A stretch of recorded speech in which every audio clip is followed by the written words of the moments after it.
Welcome to episode 57 of Southern Gospel Now. I'm Greg Goodman with your weekly look inside Southern Gospel music. Southern Gospel Now is made possible by SouthernGospelPrizes.com. Currently, you can register for the Sound God is Real prize pack. All the details at SouthernGospelPrizes.com. We start this week with well wishes for legendary bass singer Tim Riley. Tim experienced a couple of strokes and spent some time in the ICU before being released to a rehab facility where he currently is recovering. Tim was the force behind Gold City and their bass vocalist for decades. Continue to keep Tim and the Riley family in your prayers. Greater Vision's John Epley recently celebrated his 5th anniversary with the group. John recalls the unlikely story of how he joined Greater Vision. And they say time flies when you're having fun, and I know that's true because I've had a lot of fun here, and 5 years has flown by. Hard to believe, just a little over 5 years ago, Gerald texted me on a Sunday night and asked if I could come to his house on Tuesday night, 2 days later, to sing through some songs with him and Chris and Rodney and see how it sounded. And then he texted and said, "What are you doing Wednesday?" And I said, "Well, I can take the day off if I need to." And he said, "Do that, because if it goes good Tuesday night, we'll go in the studio on Wednesday and record a new album." And so sure enough, late Sunday night, Rodney Griffin sent me all of the tracks for the Still album.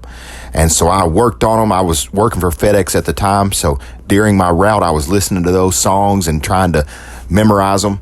On Tuesday night, I went over to Gerald's house and we sang through some songs and talked. And on Wednesday, we went in the studio and recorded the whole Still album.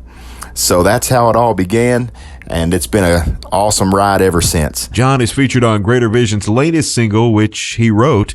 It's You Are My King. Three Heath brothers have been busy recently. They were on a tour which had them performing for over 5,000 school students over a 2-week period. Clayton Heath tells us more. With that type of ministry, we got to sing to so many kids who had never heard of the gospel of Jesus and so many kids who had never heard of Christian music.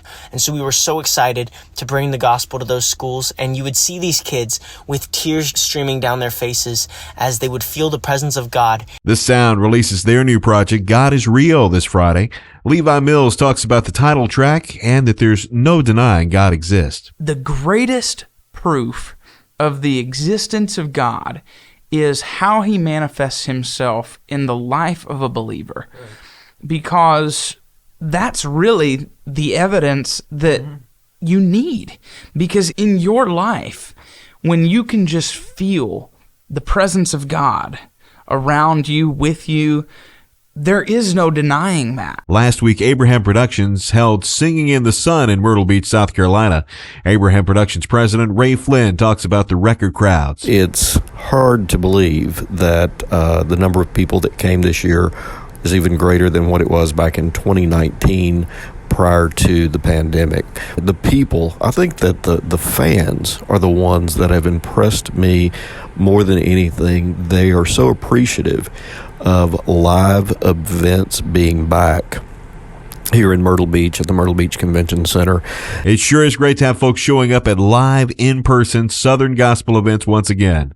We are right in the middle of the spring season, and we are loving it for the most part.